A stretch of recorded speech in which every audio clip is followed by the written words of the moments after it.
Hi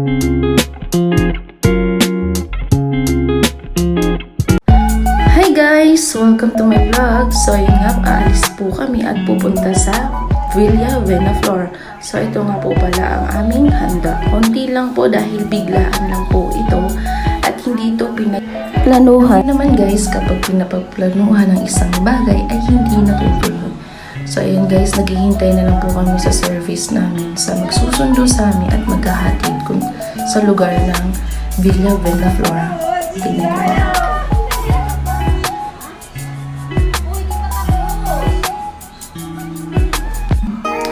Papunta na kami ngayon sa Villa Venaflor. Ito nga po pala ang Deca Homes at dito kami tumitira dahil malapit lang ito sa aming trabaho.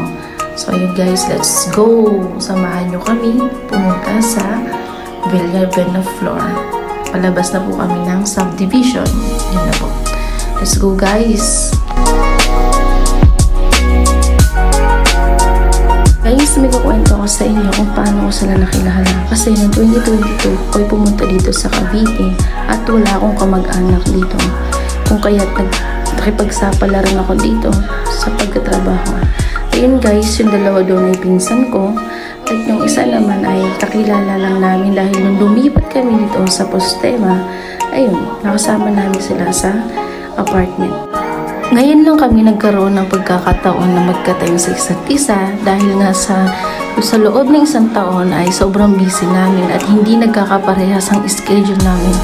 So ngayon nagbalak kami na ituloy yung pag-swimming at ito nga ang araw na yun. So let's go guys, samahan nyo kami sa aming trip ngayong araw. Palabas na po pala kami ngayon ng Postema at ito'y papunta na rin sa Sahod Ulan. Pero ang pupuntahan natin ngayon ay sa Kalibuyo sa Villa Venaflor. So yun guys, let's go!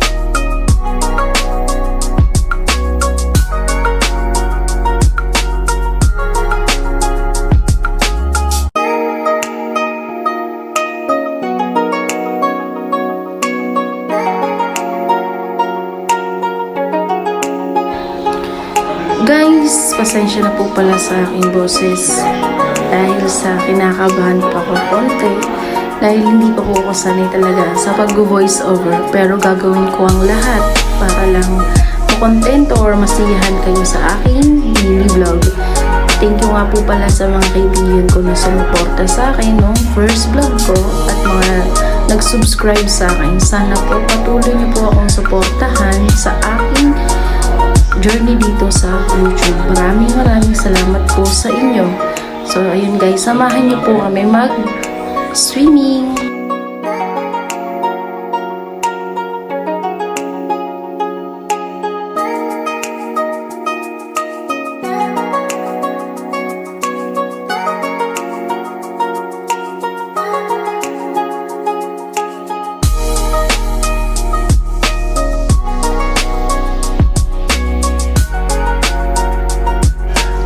Malapit na tayo sa Villa Venaflor. So let's go guys. Ito na, nandito na tayo sa Villa Venaflor.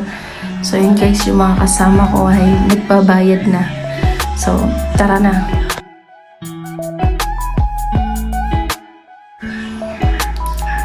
Welcome to Villa Venaflor Resort.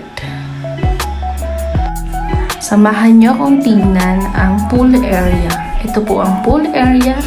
Siguro guys, mga nasa 5 feet ito. Dahil nung lumangoy ako dyan, ay hanggang noo ko ata.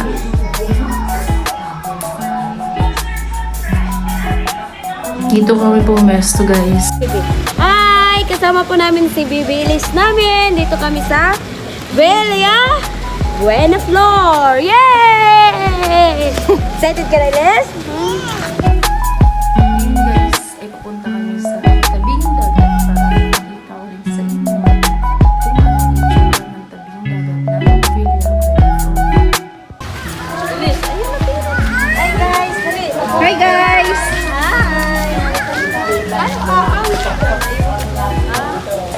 Mamaya babalik man tayo. Kung nakikita nyo guys, konti lang po yung naliligo dito dahil sa tago siguro tong area na to or yung resort na to. Let's go guys, nandito tayo sa tabing dagat at i-enjoy ang bawat oras na nandito tayo sa resort.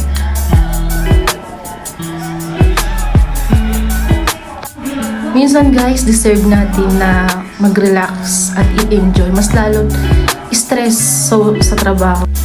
At may mga problema tayong hinaharap. So ngayon, i-relax natin yung ating sarili.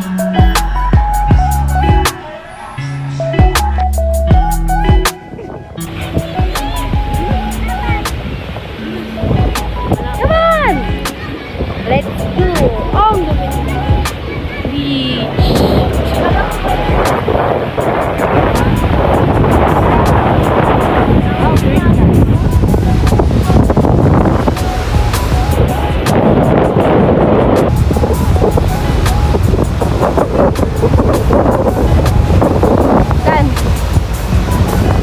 Sa wakas! Nakapunta na ulit ako sa tabing dagat!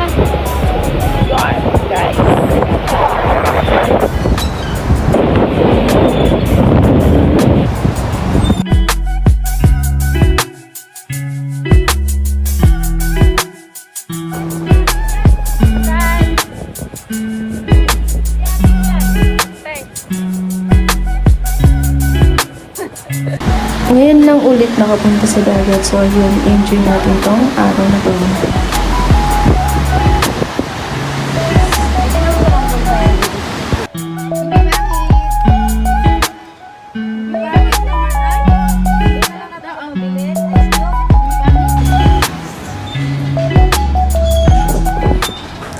Pabalik na kami ngayon sa aming pwesto or sa cottage namin dahil sa magluluto kami ng liempo or barbecue.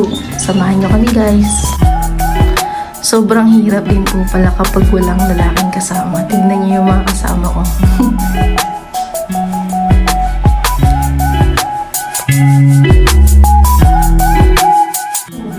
Ipapakita ko sa inyo ngayon yung mga handa namin. Pasensya na po at ito lang po yung handa namin dahil sa biglaan po ito.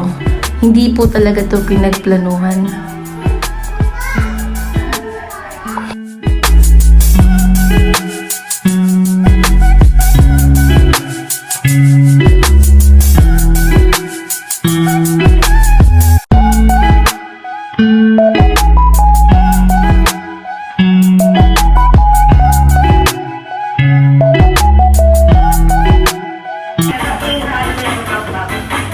Timbot na, timbot!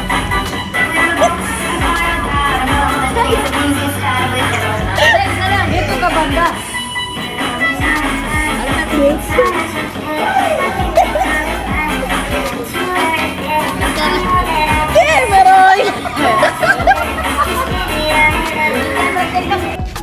So guys, ay mag-swimming.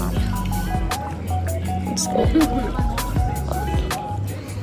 Pinalaro pa nilis! Yun guys. Nalaro! Oo! Ano yan? Also for my vlog. Kaya! Kami lang po yun. So parang nag-film namin. Joke lang. So tingnan niyo po sila.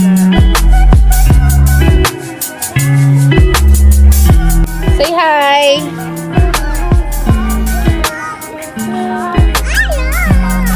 Na! Baby pangit! Hi, Kaan! Hi!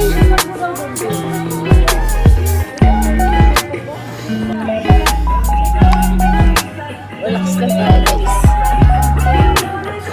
Sarap magpahinga.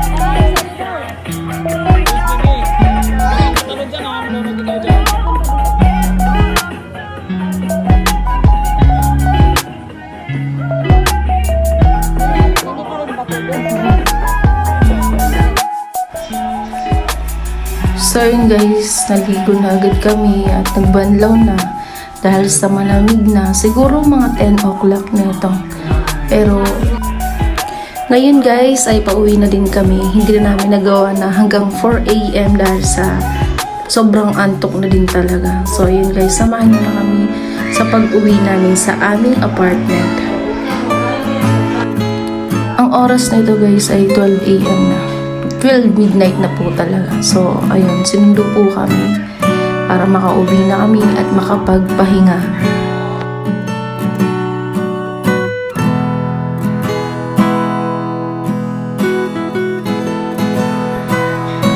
Alam niyo ba guys na gusto ko talaga kapag gabi kasi sobrang nakaka-relax. Mas lalo na kapag bumibiyahe ka, tapos nakikita mo yung mga ilaw or mga sasakyan. Ang sarap lang talaga sa pakiramdam. Mas lalo kapag nakamotor ka. Nakaka-relax or nakakawala ng problema. Ang biyahe mula sa apartment hanggang sa Villa Benaflor ay siguro mga 15 to 20 minutes. Depende po kung traffic.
Maraming salamat po pala sa mga taong manunood nito at sa mga taong magsusubscribe sa akin at sa mga taong patuloy na susuportahan ako sa journey ko dito sa YouTube. Sana po hindi kayo magsawa na suportahan ako. So ayun guys, nakauwi na kami.